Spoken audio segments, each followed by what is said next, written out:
Okay, welcome and thank you again for joining today's Qtonic Quantum webinar titled Is It Time for a Quantum Pen Test?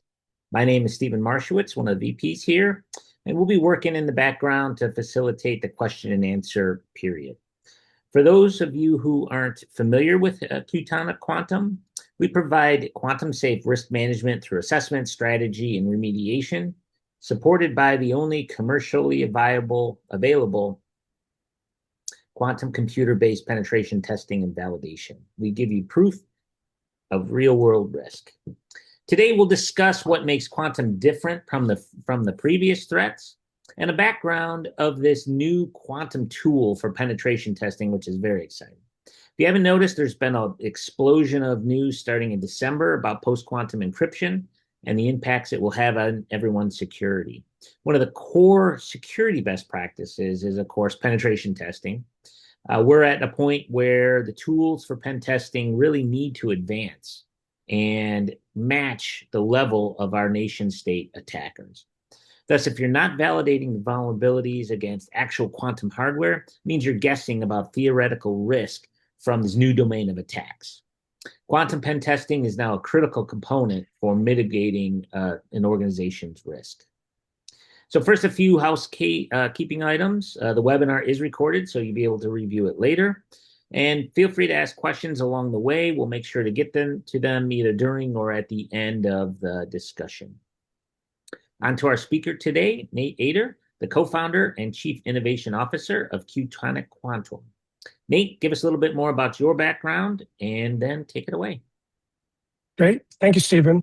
Well, one of the amazing things about quantum computing is in addition to creating havoc, I was going to just say, Stephen, there's a thing called quantum teleportation where you can teleport somebody's image off the screen. So now in this podcast, I was able to demonstrate how quantum computers not only are wreaking havoc on encryption, but I could actually teleport Stephen away from the screen and back just as soon as I'm talking. So the technology is really pretty amazing. But in all seriousness, I'm excited to be here. Thank you for having me. My background goes way back in the business of commercial cyber defense. Actually, one of the few people who have faced a nation-state attack from the Iranian government, which certainly is timely today. And while that was many years ago, one can only imagine how much more powerful attacks from nation-states have gotten since 2014. But my mission and the company's mission right now is really, as stated right here on the screen, is to be post-quantum ready continuously. It's a very exciting time to be providing post-quantum solutions for enterprises. The technology is getting bigger, more powerful. It's coming faster. We've heard that now from pretty major institutions such as BlackRock, really the biggest asset manager, the central bank, Fed Reserve, G7. Everybody's really talking about it. Even the founder of Ethereum is concerned about what impact that quantum may have on digital currency. And the digital currency, whether it be Bitcoin or Ethereum, has far better encryption than our target market, our Fortune 1000. So excited to be sharing with you whether or not it's time for a quantum penetration test and how they work and what they tell you and how you can be prepared for the inevitable quantum adversary. The quantum adversary that in our view is coming faster than expectations to a large extent because last year was a record year in the quantum, in the publicly traded prices of quantum stocks. In fact, more money was raised by quantum companies last year in aggregate than every prior year combined. And what that means is the level of innovation is going to accelerate. And when the Biden administration set 2030 as a date by which the departments of government should be thinking about depreciating current encryption and taking post-quantum stands on their own data privacy, well, that was before last year. So we really believe a lot in what's called left tail risk.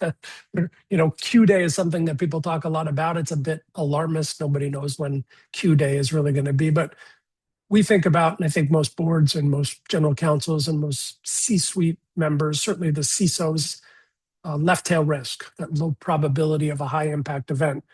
So we think we're about 1,000 days away from really having left tail risk of a quantum adversary. It's not going to be from Google. It's not going to be from Microsoft. It'll be special purpose built. And so our tools are here and created to prepare organizations for that inevitability. So with that, let me take you through a presentation. Looking forward to taking questions after. Beautiful view from our South Florida office, but is it time for a quantum penetration test is the topic of this discussion, and looking forward to giving you a briefing, technical briefing, not too technical, on identifying real quantum risk. So I think the question is, why? When I think, this briefing, when Stephen asked me to do it, it exists because a CISO asked us simple question, are we exposed right now, or is this still a future problem? It's a great question. It's a question I think everybody's asking. When we started our business, we met with a lot of CISOs, 2 years ago, a year and a half ago, and most people said, "This sounds fascinating, but I think it's my successor's problem." That's not the common view anymore. I think most think that this is an issue now that we talk to and are engaging us in real time to help manage their risk. So we're going to give you framework you could use, whether you ever talk to us again or not. We hope you do. But the goal here is the framework. And I think if you leave with one thing, it should be the ability to answer this question for your board. And it's really the most important question. What is our cryptographic exposure today? And, that really, is what our QScout product is intended to do. It generates the cryptographic posture report that a CISO and all the stakeholders around the Chief Information Security Officer would bring to that board meeting. And this slide gives you a quick overview of where we are now, where we're going, how it relates to software and firmware signing, web and cloud services, network equipment, operating systems, and the legacy apps.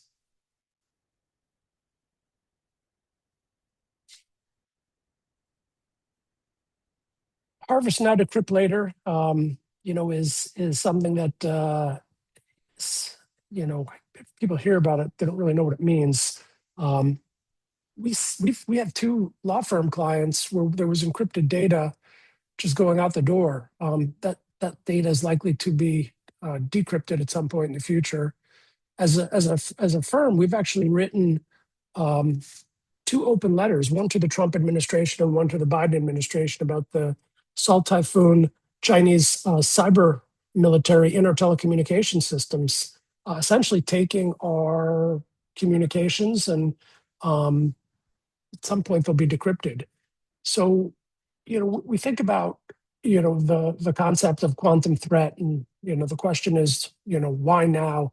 What we're going to give you and what we're talking about is that these aren't predictions. The slide I just showed you, those are published dates from NIST, the NSA. There's enforcement mechanisms attached. The networking equipment deadline, is this year, 2026. That's this calendar year.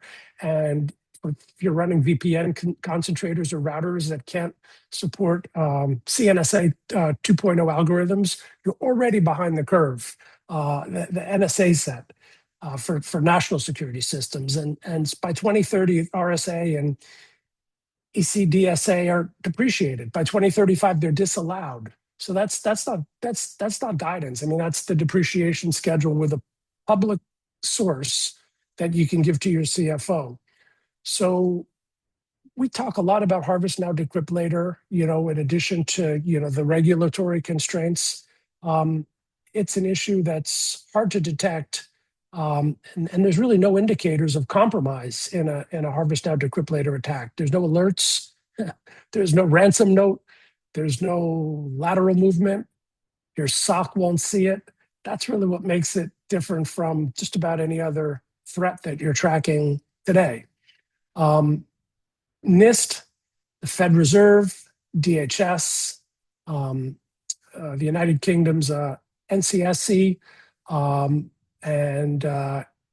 ENISA, they all base their post-quantum ready migration urgency on the assumption that this collection, harvest now, decrypt later, some people call it harvest now, steal, or steal now, decrypt later. But all of the frameworks that I just mentioned is under the assumption that this is collection and is already happening. And these are not, that's not our, we're not saying that. These are the premise behind published government migration guidance. And so we think this is very important. We think this is one of the main reasons, having a pen test now is critical. Our QScout product, actually measures, it's the only tool that I'm aware of that measures harvest now, decrypt later exposure modeling. It maps every data flow against, the timelines to show which data, if harvested today, creates retroactive risk. And, we've published a statement that, the 99% average exposure rate across the Fortune 1000, it comes directly from the analysis that we do with QScout. So this is something to know about and take seriously, and you'll be hearing more about it over the coming years. So what does quantum pen testing actually mean? We get asked that a lot, and it's a quantum pen test isn't somebody running Shor's algorithm against your production keys. Nobody really can do that. A quantum pen test is really a structured cryptographic posture assessment against a threat with a known trajectory. That's what it is. And it has four components. The first one and most important is, do you know where every cryptographic implementation in your environment lives? And, it's not a surprise to anyone who leads the security of an organization. Most organizations don't. And you really can't migrate what you can't see. I said, lastly, this vendor claim validation. And I think it's the last component. Vendor claim validation. Well, it exists because the market's full of products calling themselves quantum safe without implementing NIST standardized algorithms, and that, I feel at least, that label is doing real damage to organizations that trust it. So for us, these are the four quadrants. It's discovery, it's harvest now, decrypt later, exposure modeling, it's implementation analysis, it's vendor claim validation. Each of those four quadrants, they map directly to our company's capability, Qtonic Quantum's capability. Discovery is QScout. Harvest now, decrypt later modeling is QScout data flow analysis. Implementation weakness is in our QScout configuration audit. And essentially, vendor claim validation is in the Qtonic labs. We have an incredible lab product where we have already 89 products that are being tested based on 10 dimensions. And so these are all key to what quantum pen testing really means. So let's talk about, what it is and what it's not. So this is what pen testing actually means. What this is not, and so we're going to say something that you're not going to hear from most vendors in the space. Current quantum computers cannot break production encryption. That's a fact. We're not going to pretend otherwise. And so fear-based selling in this space is rampant, and organizations that panic buy, I would call it like unvalidated quantum safe products, I think probably very often at least create a bit more risk than they mitigate, because they introduce untested cryptographic implementations into production without really proper evaluation. And, again, that's why we created the Qtonic Lab. But what we're really offering, is a structured evidence-based assessment. Why do a pen test? It's a structured, evidence-based assessment against published timelines from NIST, from NIST and NSA. And that's very different, from it's a very different thing from a scare tactic. And it's our company's view that distinction matters. So again, for us, the honesty here directly justifies why we have a challenge in our QStrike product, our quantum pen test. It's a challenge because we said when we started the business, we're pretty confident that we'll be able to find high and critical vulnerabilities when we run QStrike. And so the challenge is if we can't, we'll offer $1 million. And we got a very big and very famous insurance company to back that claim. But now after over a year, we're even more confident. So we raised it this year to 2 million. I mean, we're really so confident in the rigor of our methodology that we'll back it with real money.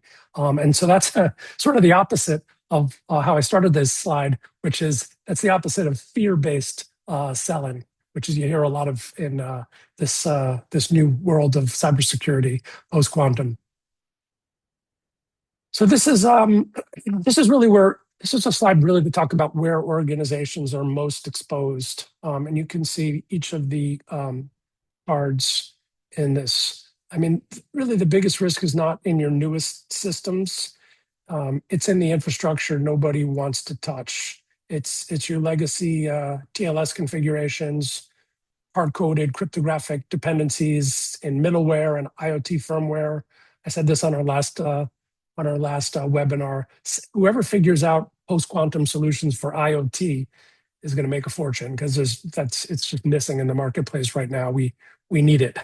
We need it on client engagements. We're sort of creating it on our own, but that's not our main business. What else? VPA concentrators running IKE version 2 with classical key exchange. Yeah, those are exposed systems. The average harvest now, decrypt later exposure rate across the Fortune 1000 universe that we focused on is, again, I'll say it again, it's 99%, and that number really reflects just a mathematical reality. If you're running any classical public key cryptography in transit, you have harvestable traffic. So the question is whether the data behind that traffic has a confidentiality requirement that outlasts the quantum timeline. And that's a question I think all of our clients, we ask them to ask themselves. Certificate sprawl, where else are you exposed? Certificate sprawl is, we call it the silent killer. Most organizations have tens of thousands of certificates. We know one that has hundreds of thousands, but tens of thousands is normal. And you're just using different key types and lengths, many of them untracked. You can't migrate what you do not inventory, and you cannot inventory what you cannot see. And that sort of takes you back to that fourth slide. What QScout's 70 modules across 4 assessment levels produces is the cryptographic bill of materials, otherwise known as a CBOM, but it's easier to say cryptographic bill of materials, when you're doing slide presentations like this. And that really answers all 3 of these problems. I mean, for us, it's been 162,000 or more findings across 50 plus engagements with pretty much 0 false positives, 0 downtime, 0 agents. We don't use agents. So the product is literally built to solve exactly where you can address these most exposed issues, QScout. So let me jump ahead to slide 7. And again, we're talking about quantum pen tests, what they are, why you need one. So let me just walk you through the compliance landscape. And the compliance is really what turns a technical risk conversation into I would say, a budget conversation. And there's a lot here, a lot of acronyms. I don't have to say them all. You can see them in front of you, but they all have quantum relevant requirements. Some are already active. They're important. And so if you look at PCI DSS 4.0, yeah, that mandates a cryptographic inventory. It mandates it. And so if you're subject to PCI and you do not have a complete inventory of every cipher suite and every protocol in your environment, you have a compliance gap, really regardless of quantum. So it's important to be aware of where the regulations are. And I think, again, CISOs, we like to make them look good. So when a CISO can show their board a mapped timeline of regulatory deadlines alongside a gap analysis of current cryptographic posture, that's going to get budget. We recognize more than anyone, it's tough to get budget for commercial cyber defense. It's an important tool. If you could show your board or your CFO map timeline of regulatory deadlines alongside a gap analysis of your current cryptographic posture, you will get budget. CISOs who wait, for auditors to ask the question, will be explaining why they're a little bit behind. So we don't like that. We like our CISOs to be prepared, and we help them do it. We like them to look good. We help make them look good. And so again, for us, that's really what we tried to build in our proof of concept product. QScout maps against 14 compliance frameworks. The output report is designed to be board presentable, and it can, it can walk out, a briefing. It's a good maybe opportunity to just flip over to this page. This is QScout right on our website. You can run a scan on your own company. This, of course, is level 0. We don't have any access, but it shows you what the product can do with 24 modules, not 70. And would encourage you to try it. It's also on Microsoft Azure Marketplace, and we're excited to be partners with Microsoft, on that distribution channel. Let's move on to the next slide, and this is talking about quantum platforms. Quantum platforms are really getting better. Quantum cloud is becoming increasingly more commercially applicable, and so we're testing on quantum platforms. We were the first. We just hadn't thought that if we could test on quantum platforms as quantum got better, we would have the ability to provide to our clients the closest to what it might be like to face a quantum adversary from the future meaning like 2030, 2031, when our government wants the encryption that we're using today to be depreciated, to see how you would do. And we know, based on our challenge, you're not going to do well, but what's important is you get the roadmap. You get exactly the roadmap you need to become post-quantum ready. So these platforms here, and there's always a mystery about quantum. It's not that mysterious, but they're all commercially available today. Any organization can access quantum computing through IBM, AWS, IonQ, D-Wave, Azure Quantum. It's not like a classified capability. It's a cloud service. And of course, again, I reiterate, none of these systems can break production encryption today. And we said that on, I think it was slide 5, and we mean it. But what they can do is inform feasibility analysis. You can run partial implementations of quantum algorithms on real hardware, measure the results, and then project the scaling curve. And so when our clients and when CISOs see a partial factorization running on a real quantum hardware and can extrapolate the scaling curve alongside their own data retention timelines, well, purposefully, the conversation changes. It moves from abstract to tangible. And that's really the point of testing on real platforms. So, QStrike runs forward threat demonstrations across 7 quantum platforms. Our challenge, where challenge is there on every engagement. And the deliverable isn't a PowerPoint, at all. It's a CISO ready attack feasibility trajectory against your organization's actual cryptographic surface. So what is it like? What does the dashboard look like? It looks pretty cool, I think. We spent a lot of time on this. This is version 7.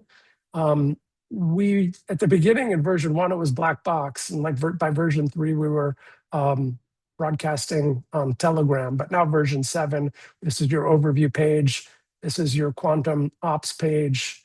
LLM 26 is the decision-making process of, how the LLM 26 is our model that's trained on quantum computing, quantum physics, cybersecurity, cryptography, and applied mathematics. It's a 70 billion parameter model, which is very big, but now it's more trendy to have smaller models with larger context. And we're working on improving LLM 26 to make it even smarter with less parameters. But it's a great tool, and the combination of LLM 26 and the multi-cloud systems is allowing us to present that quantum adversary from the future to our clients when doing a quantum pen test.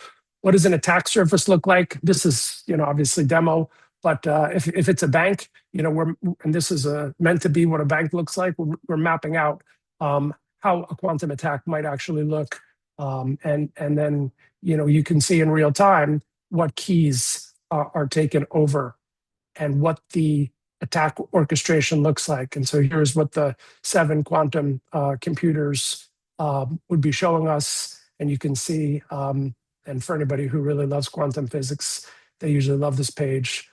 Not because we show the cost of quantum time, it's just colorful and looks nice. And it's actually very true to quantum physics. So there's 9 tabs, and this is QStrike, and we're very proud of it. And it keeps getting better. And I wanted to share that because I feel like we are the only ones doing testing on quantum platforms. After a Q Scout engagement, we do recommend QStrike as a next step to become post-quantum ready. And so let me take it from there.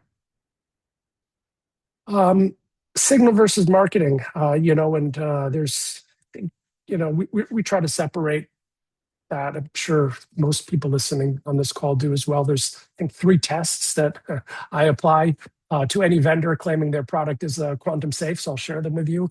I think first is, does it implement NIST standard algorithms? And, there's a few of those. You can see the acronyms in card 1. Spare you reading them out loud, but they're there, and it's easier to have you read them than for me. The answer, is, essentially, does it implement NIST standard algorithm? If the answer is proprietary or non-standardized, just walk away. It's not a product for you. There's a lot of those out there. That's why we were created the lab. Everything that's in the lab that we have great scores on are all going to follow the NIST standards. I think second for me is, signal versus marketing is implementation quality. A standardized algorithm implemented poorly is still vulnerable. Side channel attacks, incorrect parameters, flawed random number generation, excuse me. Ask for FIPS 140-3 validation status. Ask for third-party audit results. Now, actually, our company, Qtonics Lab, we have our own third-party audit results. We're not a vendor. We're providing audit results, but ask for that. If the vendor can't produce them, that does tell you something. That's the second thing that we look at. I'd say lastly here is the crypto agility, because the post-quantum landscape is still evolving, and HQC was selected for standardization 4 months ago. FIPS 206 is still a draft. There's 14 additional signature candidates that are still in NIST round 2. That doesn't mean approved. It means they're still in round 2. So any solution that locks you into a single algorithm without a migration path is creating future technical debt. And everybody knows that technical debt is not a good thing. And that's under the banner of quantum safety. So I think, yeah, this is a very important framework. It's what led us to want to create a lab.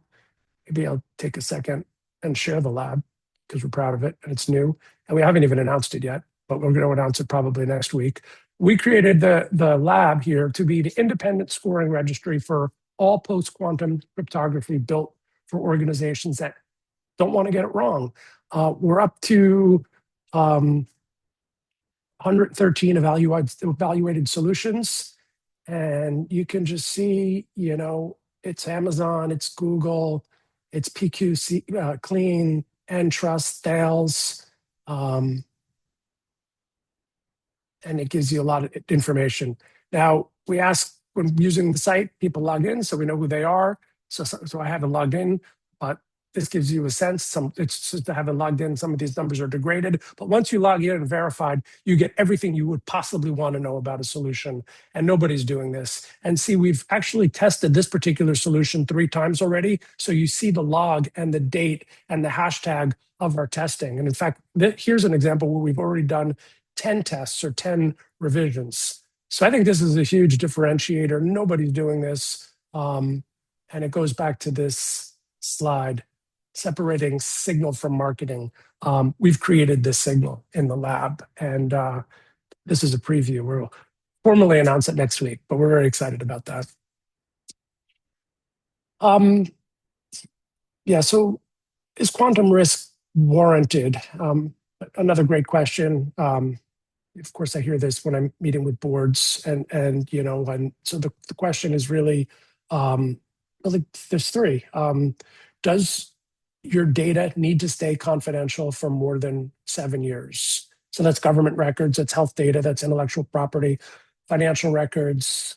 So yeah, if yes, HarvestNow defibrillator is already relevant to your organization. Second, are you subject to all of these acronyms here? CMMC, FIPS, PCI, DSS, HIPAA. Okay, if you are, or do you sell to, I can't forget this. Do you sell to the government or operate in critical infrastructure? Because if you do, if you fit that profile, yes, quantum readiness is moving from guidance to requirement.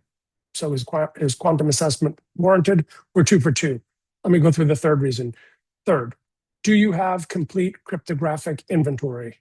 Every protocol, every certificate, every key type, every cipher suite across the entire environment? If the answer is no, and I haven't met anybody really, now in doing this for a while who could say yes, then this is the situation for most organizations. If the answer is no, it's not just a gap, it's really the starting point. You cannot plan a migration for infrastructure that you haven't mapped. So that's just, exactly why we built our QScout product. And there's no agents, there's no downtime, but you get to solve for these issues. Let's move to the next slide, because I want there to be time for questions. Yeah, migration timeline. So now, next year, up to 2030, and then phase 4. So post-quantum migration is a multi-year program. The organizations that treat it like one will execute it well. I think the ones that treat it like a point in time are going to fail. This is, my personal view, but I think it's obvious once you realize how many steps it takes to achieve post-quantum readiness. Phase 1 is algorithm. I should say, phase 1 is algorithm agnostic. You don't need to wait for FIPS 206 or HQC standardization to start building your cryptographic inventory and mapping data flows. The discovery work you do today applies no matter which standards are going to emerge next. So it's important to do that now. Start phase 1 today, and then you have years of runway. If you start in 2030, and the rate of technology continues to accelerate, like we saw last year and what I expect this year and next year, just given the amount of tech spending, you have just a couple of years to do the same amount of work under pressure, with auditors already asking questions, And so, that's, for us, it's Q-Scout phase 1, Q-Strike phase 2, and then Q-Solve is phase 2 all the way to phase 4. Q-Solve solves the problems that we find in our quantum penetration test, and it's all vendor neutral. We have no preference for vendor. We have preference for client. We want to find a vendor that solves for the vulnerability. So it's not a switch. This is really true. It's really not post-quantum migration. You just can't flip a switch. So look at our website when you have some free time. These are our products. We built 3 products that map to the problem that we just walked through. Q-Scout delivers you your cryptographic posture. Q-Strike demonstrates what the threat looks like against your actual surface. Q-Solve builds the migration path. They really work as a progression. Q-Scout level 1 is free. There's no agents. There's no downtime. You get findings right away. That's a zero risk way to answer the question that we started with. What's our cryptographic exposure today? Q-Solve, as I mentioned, is just vendor neutral by design. We run typically 2 to 3 CISOs trained by us, post-quantum specialists per engagement. We don't sell implementations. We advise on them. And our labs now is scoring over 100 post-quantum implementations across 10 dimensions. You got to see a preview of it. And so you don't have to take like the vendor's word for it. We actually improve it mathematically. Let me go to this last slide, which is the closing slide. I guess in closing, thank you. The standards are published. The deadlines are active. The threat model is documented by every major cybersecurity authority on the planet. The question isn't whether this will impact your organization. The question is really whether you'll be ready when it does. And secondly, I'd say the window for proactive measured preparation right now is open. The organizations that start now will have a deliberate migration. The ones that wait will have a reactive one. And we have seen what reactive looks like in other major compliance transitions, and it's expensive and it's disruptive, and it doesn't need to happen that way. For those of you that remember SOX and GDPR migration, that wasn't fun if you weren't planning for it. So Stephen, with that, that's my overview. So I think we're both happy to take questions from here. Thank you very much. So first one is, and I guess it was kind of similar to that last point, is the migration similar to what a Y2K would be? Or how would you compare and contrast it to something with sort of that defined endpoint, even though, at that point it was defined, but this is still ballparking exactly when the post-quantum encryption has to be done. What do you see as the pros and cons or things that are similar and different with that? I mean, Y2K, we knew the date and we knew the issue, right? Everybody sort of knew it was coming, and the calendars of computers and databases around computers were going to crash out because they didn't have, they weren't set to go into the next millennium. So that's a very simple issue. Nobody really knows what a quantum computer that's specially built. Again, this isn't going to come from IBM or Google or IonQ or D-Wave. This is an adversary who, for less money, is going to build a special purpose quantum computer that isn't going to do science, that isn't going to do math, that isn't going to do anything other than wreak havoc as a cyber adversary. And maybe it comes from North Korea, maybe it comes from Iran, maybe it's just a group of rogue hackers that are able to build it. They build some pretty amazing things at some of our best universities. So that's hard to even answer as a comparison. For me, it's black and white. They're very, very different, and we really don't know. We know what Shor's algorithm is, but we know that probably the smartest and best crypto structures are in digital assets. Ethereum, Bitcoin, they're really worried. And if they're really worried, and you look at the cryptography and cyber defenses of Fortune 1000 company, Fortune 1000 companies are a far worse footing than the digital asset structure. So that's my view. They're two very different things. We hear a lot about crypto agility. We need to get there, but when? But what does continuously mean? Will there be additional changes down the road? So crypto agility is a starting point. It changes all the time. Companies grow, they shrink, they add people, they add offices, they merge, they do acquisitions. So it's something that isn't one and done. It's a program of audit and inventory. It's no different than a retailer that sells hundreds of thousands of SKUs.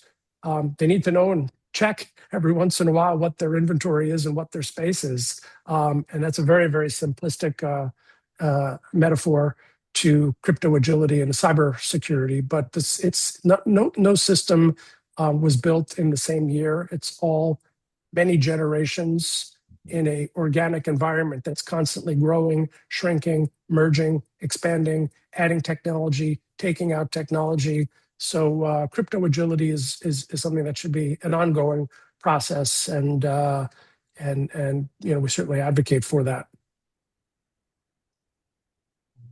In this ISO process of Plan, Do, Check, Act, or in Securities Check, Act, Plan, Do, where does the Q Scout and Q Strike fit?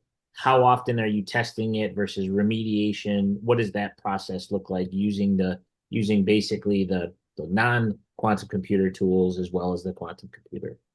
I mean, right now, we would recommend a Q Strike, once a year. We are limited because quantum time is limited. There will be a point in the future, probably 2027 or 2028, where there's enough quantum capacity and power to do more testing on real quantum computers and more innovation around them. But Q Scout is something that can be done quarterly.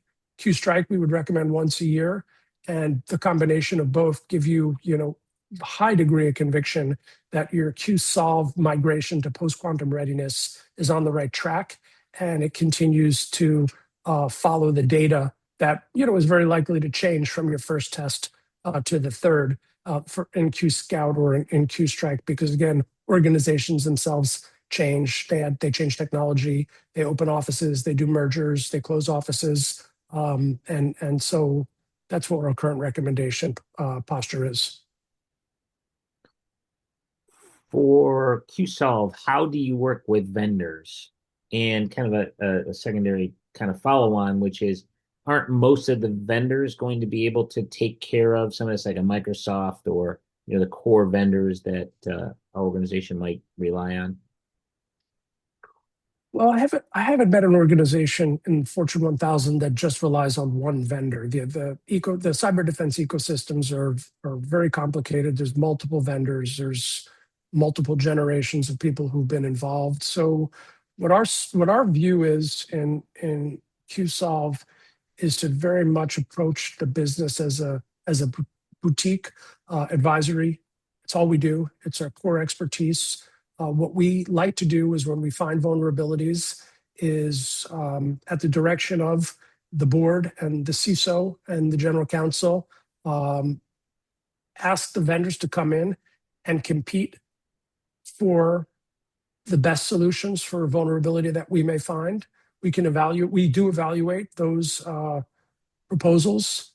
And at the same time, in addition to having vendors compete to solve for the quantum vulnerabilities, we require that the vendors provide 3 years of quarterly training, because the team that's managing this post-quantum transition now is not going to be the team that is going to be running the cyber defenses in 2029. So training is always important. Anybody knows that who does cyber defense in a big organization, but we require it. So it's a very important point of differentiation in QSolve. We find the vulnerabilities, we get vendors to compete, and that's always a good thing. Competition among vendors is good for the client, and it provides for the best outcome at the best price. But we add a little bit more on, say, okay, we like what you've proposed, we agree on price, but we want training too. So you need to have somebody come and train the team quarterly for the next 3 years,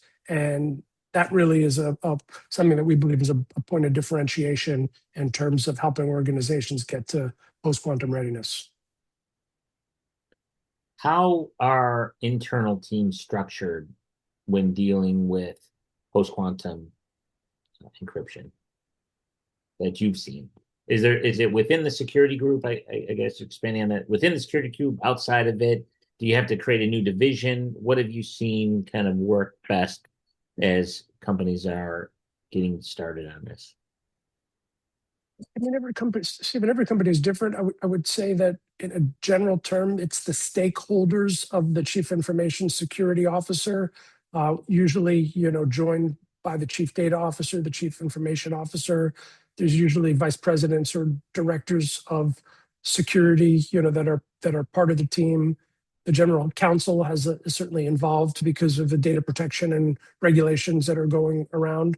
So, it tends to be a large group. The CFO is involved. The CFOs, I should say, they really like us now, much more so than when we first started. The CFOs are starting to see that by working with us and moving their company into a lower risk, better protected post-quantum state and fixing the vulnerabilities that QStrike has found, that the cybersecurity insurance carriers, and specifically I'm talking about Aon, are willing to reduce their cybersecurity premium prices.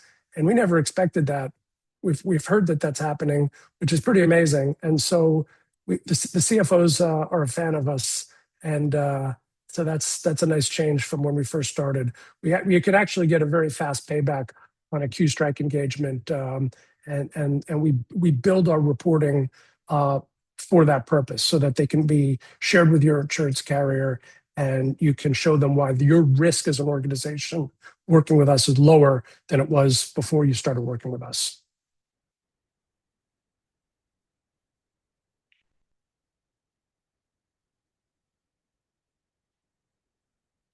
My quantum teleportation teleported your voice out. Yeah, sorry. How does the agent work or agent list work? Is it similar to other pen tests where you come in and you can kind of scan the environment, or how does the penetration test actually work on a tactical level? We don't use agents. We're non-agentic, and we're touching endpoints. We're not doing true penetration, red teaming. We're finding vulnerabilities and risk based on the permissions that we're given from the clients. And if we're given permissions, our cryptographic audit and cryptographic discovery is able to achieve 100% of what's given to us. And I'm not saying 100% of everything, but 100% of what's given to us. And that's what's critical. And, I'd put our QScout product up against IBM's best product, and we perform just as well.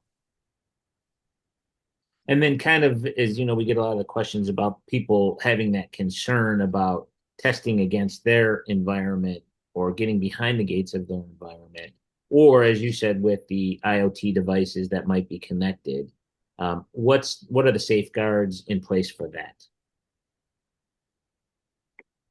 Well, I think what you're asking me is, how do we mitigate the risks of running a QStrike engagement inside a company's cyber security environment, inside an operating system?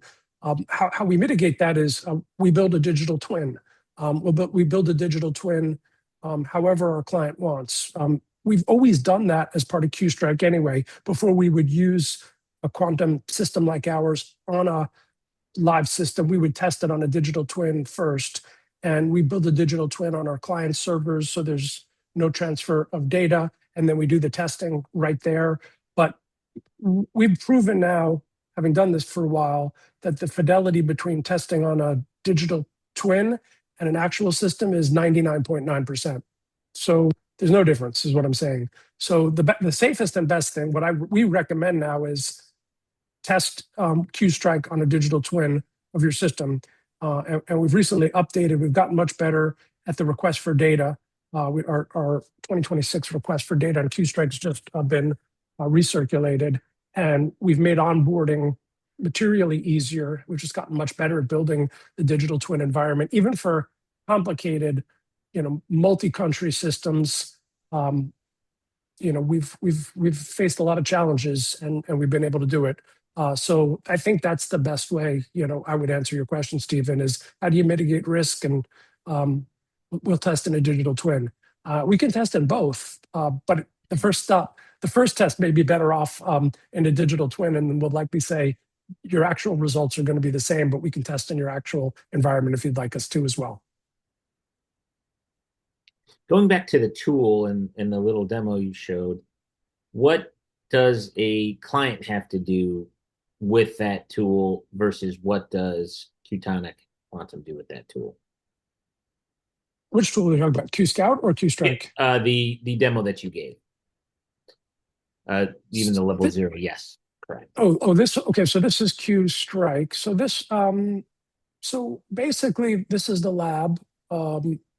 Go to the free scan. So, it would be my recommendation if you're interested in seeing how your company's surface looks. This is level 0. This is free. But we do produce a nice cryptographic bill for everybody here to see what ours looks like. Put in your domain, put in your email. It tracks your IP, so we don't want anybody misusing this information. You have to confirm that you're authorized to scan, and you start a free scan, and it takes a couple minutes. It'll find up to 10 subdomains. Some companies have hundreds of subdomains, so we limit it to 10 because it's a free test. Stephen, you'll appreciate if you notice here in the middle, we're using Cyclone DX 1.7 now format. So one of Stephen's clients said, why don't you use version 1.6? And I didn't have a good answer, but the next day we upgraded to version 1.7. So we have the latest cryptographic bill of materials in our output. And I encourage everybody to try it. And so then on QStrike, which is what you were showing, the main dashboard, that's what you use internally, or we use internally, not what a client would have to work through. Or do they? Do they get to see we run this, but of course it's fully transparent to the team that wants to watch it. We've tried to make it visually interesting to watch purposefully. Quantum and most pen testing is black box. Quantum pen testing, we want it to be more of a visual experience, and it gets pretty boring after about 30 minutes. Some interesting activity going on at the beginning, and we'll explain what each thing is doing. We watch it throughout the 24-hour engagement, of course. It's monitored 24/7, and any critical and high vulnerabilities are reported right away. But when we're doing the testing, it's available for anybody at our clients on our client side to monitor it in real time. That's great. All right. Any other questions? Anything else, Nate, that you wanted to touch on? I think we've touched on it all. Thanks everybody for their time. I enjoy doing these webinars. Look forward to the next one. Thanks, Nate. Really appreciate it. Thanks everybody for joining. Have a great afternoon. Thank you, Stephen. Take care. Bye-bye.